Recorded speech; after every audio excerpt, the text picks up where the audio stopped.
falar sobre a introdução de O Livro dos Espíritos. Bom, André, como diz o ditado, é bom começar pelo começo, né? A gente poderia dizer, André, que essa introdução, e relendo, né, a introdução, eu percebi que é quase como se Kardec tivesse blindado o Espiritismo, para determinar isso aqui é o Espiritismo, isso aqui são outras coisas. Inclusive, o primeiro item da introdução fala justamente deste ponto. É, né? isso foi bem lembrado. O Júlio fez menção a uma circunstância interessante.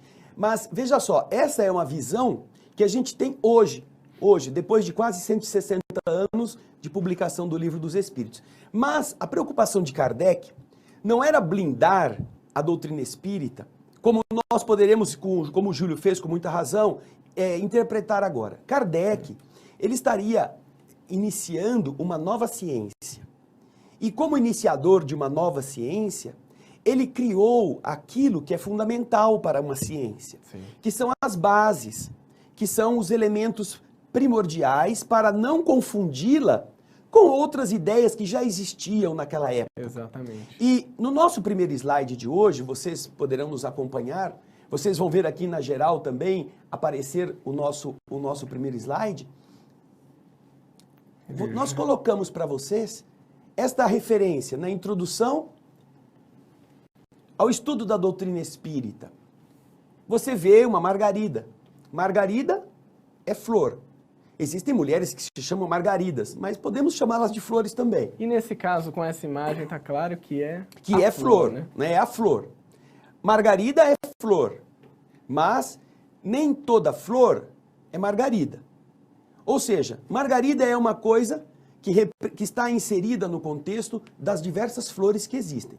Mas não é porque ela é uma flor que todas as flores são margaridas. Como você pode ver no jardim, repleto de flores diversas, repleto de espécies diferentes. Você observa então com isso que é uma questão de gênero Sim. e espécie. Gênero e espécie.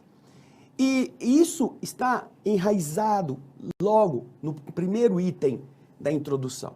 Kardec se preocupa muito com isto, para tirar a mente das pessoas de certos conceitos que já existiam no tempo de Kardec. E é isso que nos leva para o slide seguinte.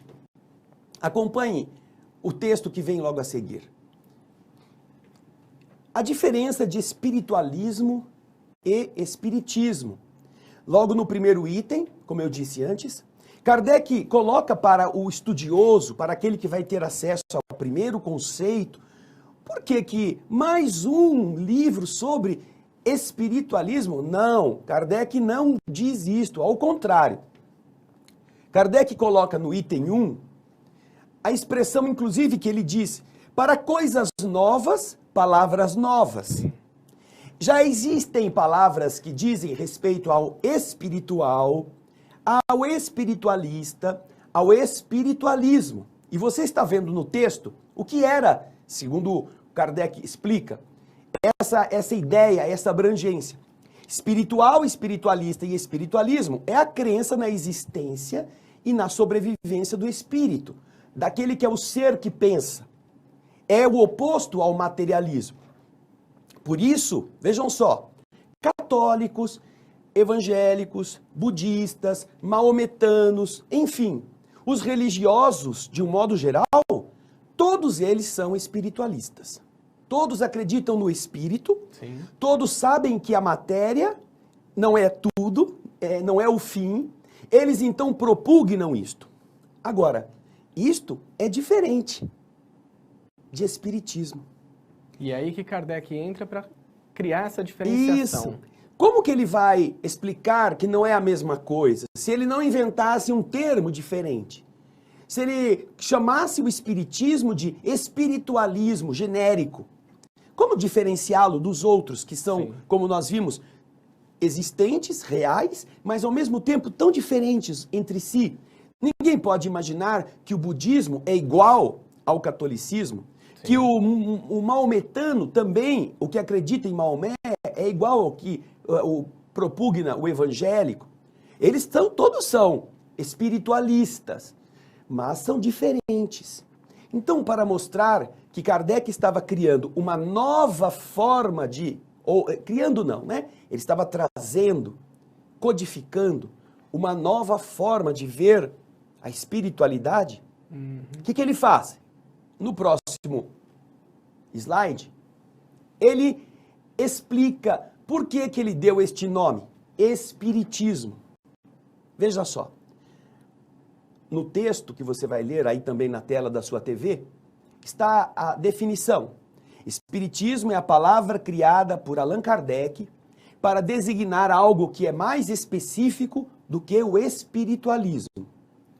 O espiritismo não apenas acredita na existência e na sobrevivência do espírito. Ele também acredita nisso, como as outras religiões. Mas, além disso, ele tem por princípio as relações do mundo material com os espíritos ou seres do mundo invisível.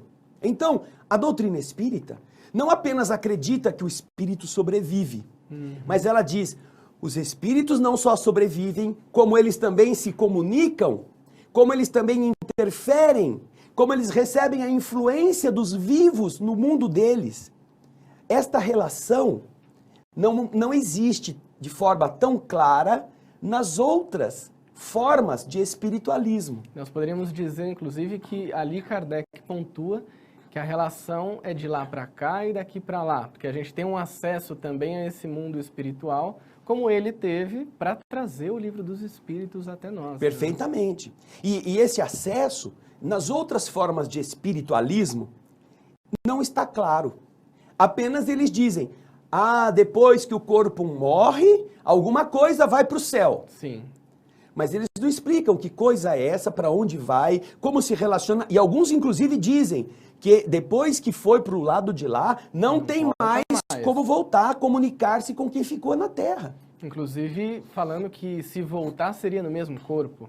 E aí começa a gerar vários questionamentos. Né? Na questão da ressurreição, né, no processo de voltar à vida física. Mas eles negam, em alguns caminhos espiritualistas, eles negam, inclusive, a possibilidade de alguém que já morreu no corpo físico voltar a visitar, a ser visível para os entes que ficaram na Terra.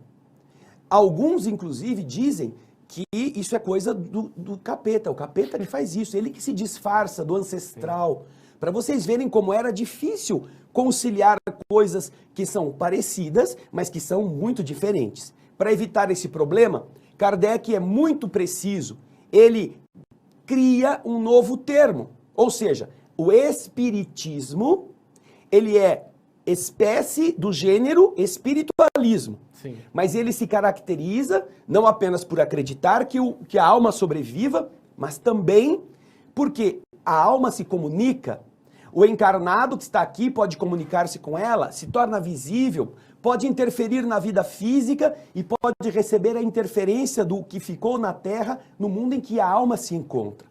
E isso é muito diferente de todos os outros espiritualismos que já existiam ao tempo de Kardec. Inclusive na relação que um pouco mais para frente a gente vai falar bastante, que é da reencarnação. Exato, Já é uma grande diferenciação entre várias doutrinas espiritualistas e o próprio espiritismo. Isso mesmo.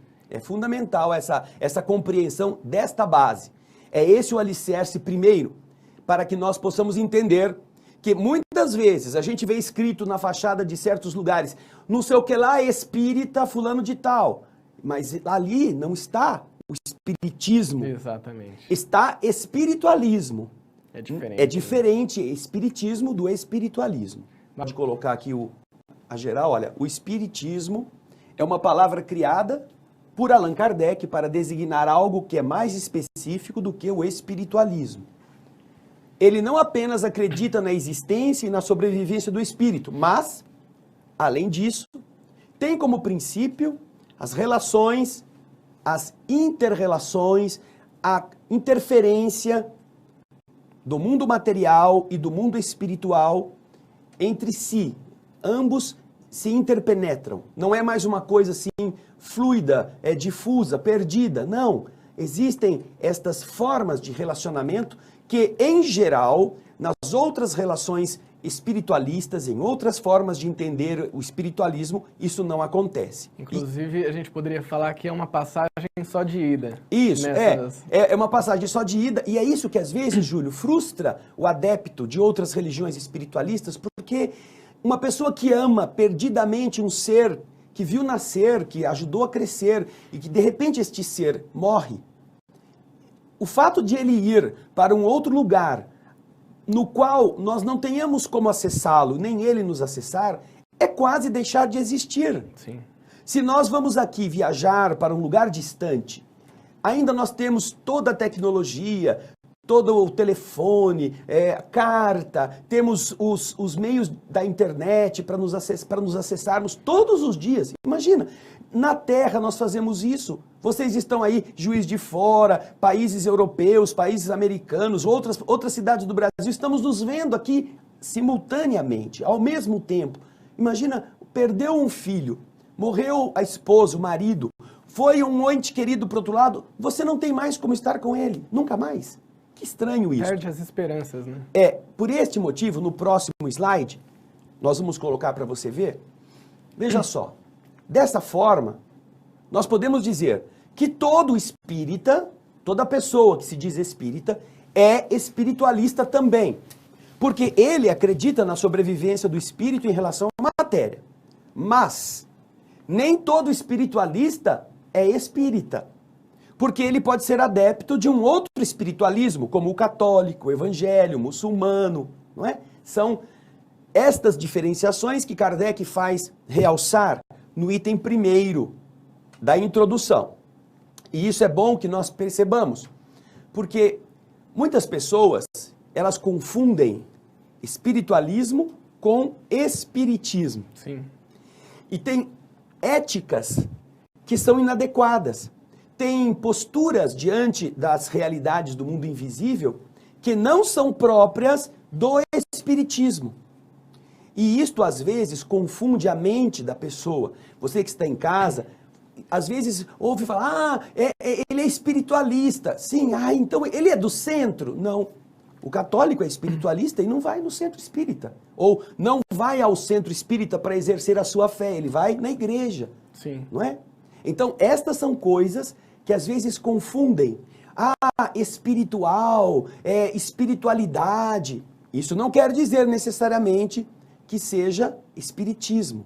Inclusive, duas outras palavras que também tem na introdução, que é o espírita, Isso. diferenciando o espírita do espiritualista. Isso. E até foi cogitado o termo espiritista. Isso. E por uma época foi usado. Foi usado. Né, Muitas pessoas utilizam, é verdade. Bem lembrado, Júlio. Então, Kardec, ele coloca para discernir, para aqueles que estão aprendendo, que estão começando a estudar, ele coloca essa diferenciação. Ele não discrimina as outras religiões. Não é que ele esteja contra, mas ele está falando, olha, isto é isto. Cocada é cocada, água de coco é água de coco, não é? Queijadinha é queijadinha. Sim. Vem tudo do coco. Mas você não pode dizer que queijadinha é cocada. Exatamente. Ou que a água do coco é queijadinha. Não é. São coisas diferentes. Apenas tem um ingrediente em Isso, comum. que é o ingrediente comum. No caso, a espiritualidade. Exatamente. Agora, no item seguinte, que é o nosso próximo slide, Kardec também aborda uma outra questão interessante. Você pode ver no item 2, no seu livro, e olha, querida irmã, você que nos está assistindo, querido irmão, procure sempre ter o Livro dos Espíritos, se você tiver condições de comprá-lo ou de tê-lo aí na sua casa, ou de copiá-lo na internet. Existem inúmeros sites que disponibilizam o Livro dos Espíritos gratuitamente. Você terá a condição de entender o que nós estamos falando, porque nós não vamos ler para as pessoas, nós estaremos fazendo um resumo que elas poderão depois... elas mesmas, ter essa noção. Então, veja só, no item 2, ele dá duas referências. Primeiro, a alma. A alma, ele define como um ser imaterial e individual. Olha que interessante. A alma não é matéria e ela é individual. Ela não se divide, ela é única. E esta alma, que, segundo as definições que Kardec adota, é aquela que reside em nós, é aquela que está em nosso corpo. e que depois que o corpo perece, ela vai para o outro lado. Então ele chama de alma este ser inteligente, indivíduo, e que vai conosco, ou somos nós, não é? Temos essa essência que é diferente da matéria, é diferente do corpo. E uma outra coisa que ele coloca, porque havia no seu tempo muita confusão, é o princípio vital. Ele diz que o princípio vital é a força, uma energia íntima, que quando está inserida no contexto da matéria, produz o fenômeno da vida. Enquanto ela está presente, a vida acontece. Quando o princípio vital deixa de existir, a vida também desaparece, a vida fenece. É por isso que neste item 2, ele dá esses dois conceitos e ele faz uma explicação do porquê. Essa é uma questão que é fundamental para muitas pessoas. Algumas pessoas vão em centros espíritas e se dizem espíritas, mas não são espíritas. Outras pessoas não vão a centros espíritas, não têm nenhuma vinculação com o conhecimento da doutrina, não estudam livros espíritas, mas se você analisar como vivem, elas são mais espíritas do que outros que dizem ser espíritas. Então, a questão de ser, de se assumir, não depende de frequentar, de assistir palestras, de ler, nada disto. Esta postura é uma escolha de cada um de nós. Nós escolhemos, se queremos ou não, seguir certos caminhos. Agora, o que Kardec está explicando é que a doutrina espírita possui certas peculiaridades diferentes do espiritualismo genérico. Ela é espiritualista também. Agora, se uma pessoa acredita na reencarnação, se uma pessoa ouve as leis do universo e concorda com elas, as leis que a doutrina espírita apresenta, se esta pessoa não necessariamente frequenta um centro ou não, mas se ela vive de acordo com estes princípios, ela, além de ser espiritualista, porque ela acredita na sobrevivência, ela está vivendo de acordo com os princípios da doutrina espírita. Agora, isso não deve ser alguma coisa, como a gente às vezes tem medo de assumir, vestir um rótulo. Não, o cristianismo e a doutrina espírita especificamente, cristã por excelência, eles são modos de viver. Não é ir no centro espírita.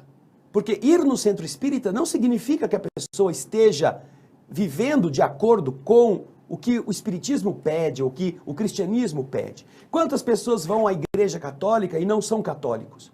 Quantos católicos vão a centros espíritas quando estão doentes, sem deixar de ser católicos? Vão lá pedir ajuda, vão lá receber o passe para ter uma esperança de melhora, sem se tornarem espíritas.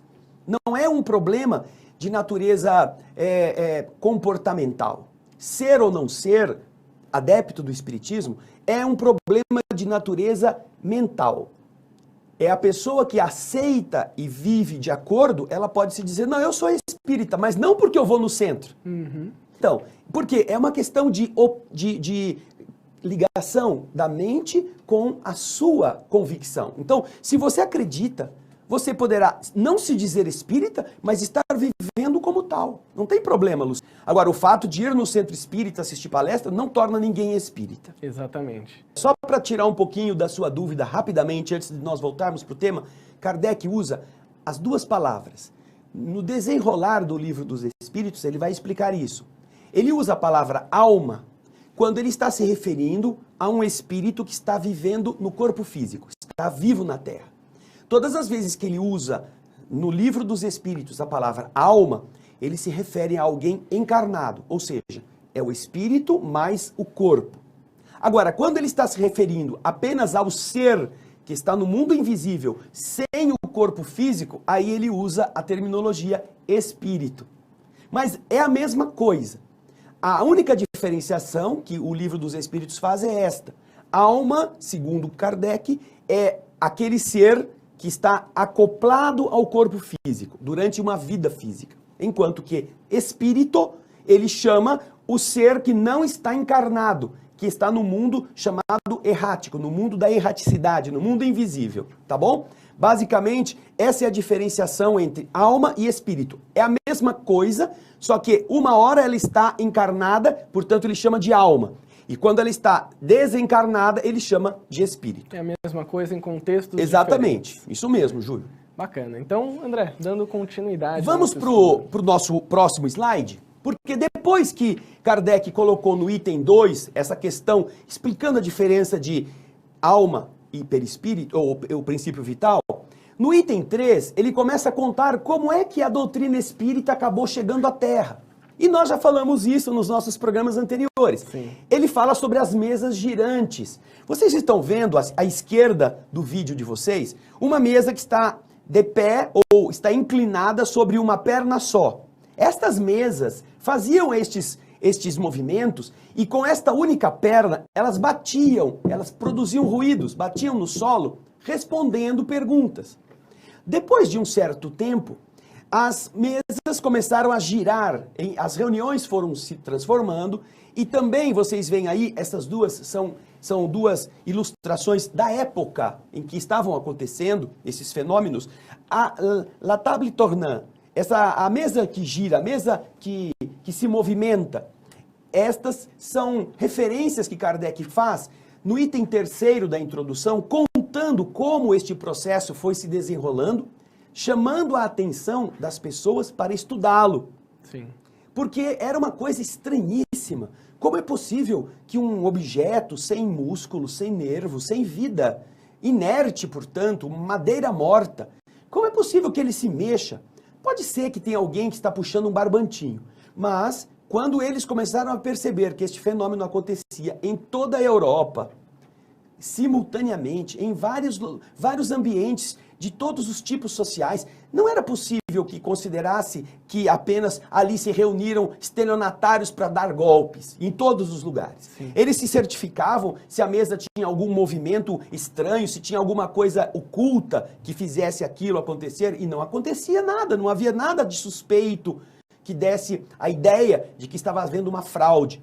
Então, isto foi o primeiro instante, como Kardec explica no item 3º, do desenvolvimento deste contato do homem inteligente com o fenômeno. Alguma coisa que estava chamando a atenção das pessoas. E isto vai levá-lo a um desenvolvimento seguinte, que no próximo último bloco nós vamos também tratar. Eu gostaria só de fazer um apontamento, André. Vendo as imagens, é interessante notar que a imagem do lado esquerdo, e a gente até pode colocar na tela para o telespectador ter uma visão melhor, tem apenas uma pessoa com a mão sobre em cima da mesa. Já na imagem ao lado, são várias pessoas. E elas formam uma corrente, como se elas estivessem se tocando, sem que as mãos estivessem soltas, para que alguém fizesse o movimento. Exatamente. Elas se prendiam, as mãos eram seguras umas pelas outras, ao redor da mesa.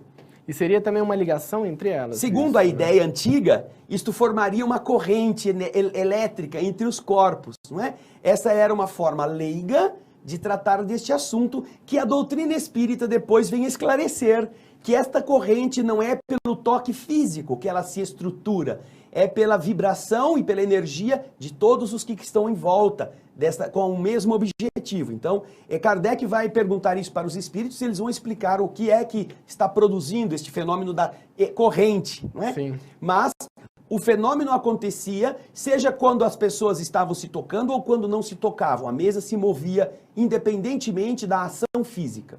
E é interessante que, como acontecia de formas diferentes, aqueles que buscavam os charlatões, eles poderiam testar em vários momentos diferentes. Sim. Então, agora eu vou testar um lugar que tem a mesa com todo mundo em volta. Sim. Agora com uma pessoa só, sem nenhuma pessoa tocando a mesa, né? Isso. E dessa forma, entender que aquilo realmente não tinha nada segurando. Para você que está assistindo, aqui essas imagens, elas são até modestas, porque existiam reuniões em que a mesa subia 1,5 m, 2 metros de altura, flutuava no ar e andava e corria como um cachorro pulando de um lado para outro.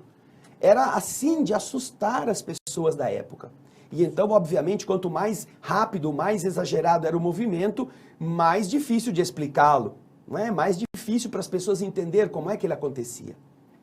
O processo do funcionamento físico da ação dos espíritos sobre a matéria. Depois que houve aquele negócio, né, das mesas que giravam, que saltavam, que batiam certos códigos para dar palavras ou para dar letras e fazer palavras, o próprio fenômeno, ou seja, a própria mesa respondendo, começou a explicar para os homens, sem ainda dizer que eram espíritos. A própria mesa começou a bater em códigos para que o homem fizesse o seguinte: olha, em vez de você pegar uma mesa, que é um trem grande, pesado, pega um pedacinho de madeira, bota um lápis nesse pedacinho de madeira, que o lápis vai escrever do mesmo jeito. E mais para frente, depois que os homens fizeram a chamada prancheta, o fenômeno físico passou a explicar que podia ser com uma cestinha de vime, a chamada cesta de bico. Bastava amarrar um lápis que ela escreveria quando alguém encostasse a mão sobre a cesta ou sobre a prancheta. E nós trouxemos a imagem, que você vai ver no próximo slide, ilustrando exatamente esses dois objetos.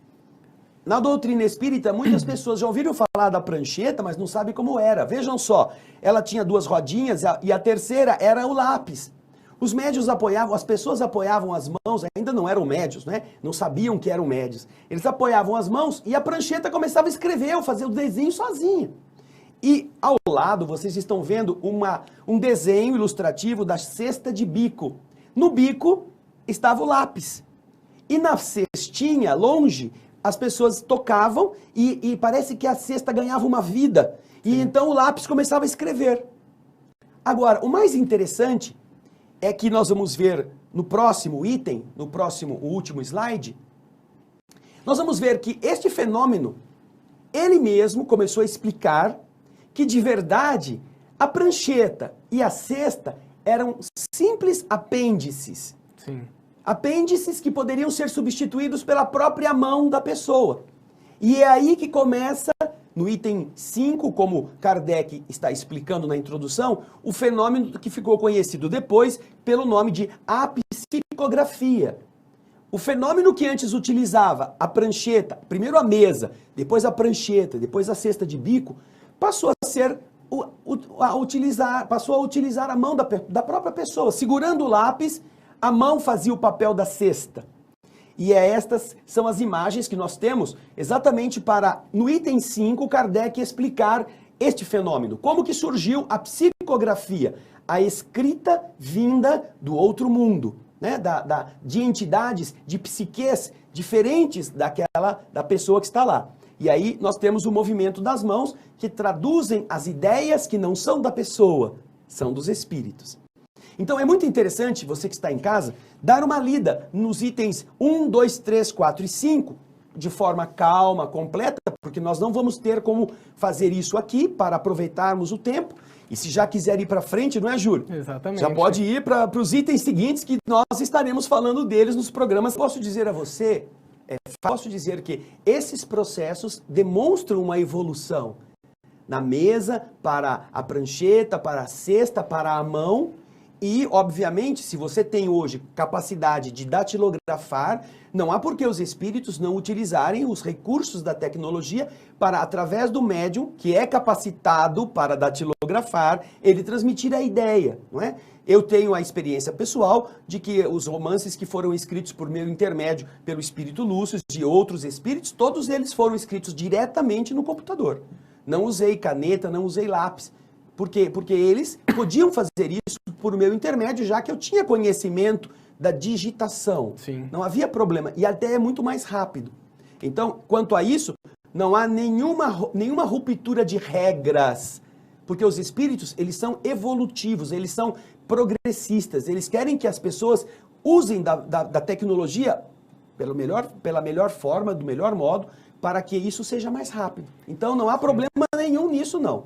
Inclusive, esse aspecto de ser mais rápido nos traz a oportunidade de mais mensagens, né? Sim. Mais obras sendo Exatamente. trazidas. E aí uma dúvida que eu tenho, André, o nome a gente poderia usar o mesmo, a psicografia, Sim. independente do, enfim... Sim, que porque usa, exato, meio, a psicografia é a escrita que vem do mundo invisível através do médium por diversos meios. Pode ser com carvão, pode ser com uma pedra, pode ser com um graveto, ou pode ser com giz, pode ser, né?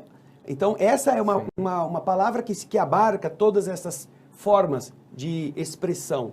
Bacana. Não poderíamos dizer psicodatilografia, né? Não, é confuso. Psicodigitação, né? Psicodigitação é uma especificação muito assim, rigorista. E que é desnecessária. Desnecessária. Bacana. E nós estamos chegando ao fim do nosso programa. Que pena. Obrigado por você estar entrando em contato com a gente, dando serviço para nós. Serviço, né? Hoje a gente trabalhou, né? Isso aí. Uma ótima semana e fiquem com Deus.